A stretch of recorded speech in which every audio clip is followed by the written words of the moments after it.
जागरूक जनतेचे एकमत, आपलं जागृत जनमत.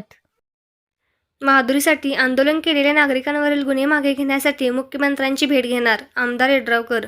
नांदणीतील महादुरीच्या निवारा केंद्राची केली पाहणी. नांदणी मठात लवकरच महादुरी हत्तीनेचे पुनरागमन होणार असून तिच्यासह इतर हत्तींसाठीही निवारा केंद्रात सुविधा उपलब्ध करून दिल्या जाणार आहेत. याच पार्श्वभूमीवर आमदार राजेंद्र पाटील यड्रावकर यांनी महादुरीच्या निवारा केंद्राची पाहणी करून सुरू असलेल्या कामांचा आढावा घेतला. महादुरीच्या निवासासाठी शेडची रंगरंगोटी, सुरक्षा व्यवस्था, संरक्षक जाळ्या, स्वच्छ पाण्याची सुविधा तसेच आरोग्यविषयक सोयी उभारण्याचे काम अंतिम टप्प्यात आले असून हत्तींसाठी सुरक्षित आणि अनुकूल वातावरण निर्माण करण्यावर भर दिला जात आहे.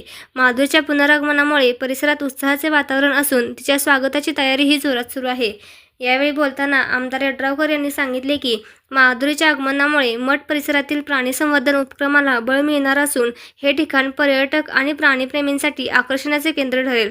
तसेच महादुरीला वनतराला नेत असताना भावना व्यक्त करणाऱ्या नागरिकांवर दाखल करण्यात आलेले गुन्हे मागे घेण्यासाठी मुख्यमंत्री देवेंद्र फडणवीस यांच्याशी चर्चा करणार असल्याची माहिती त्यांनी दिली.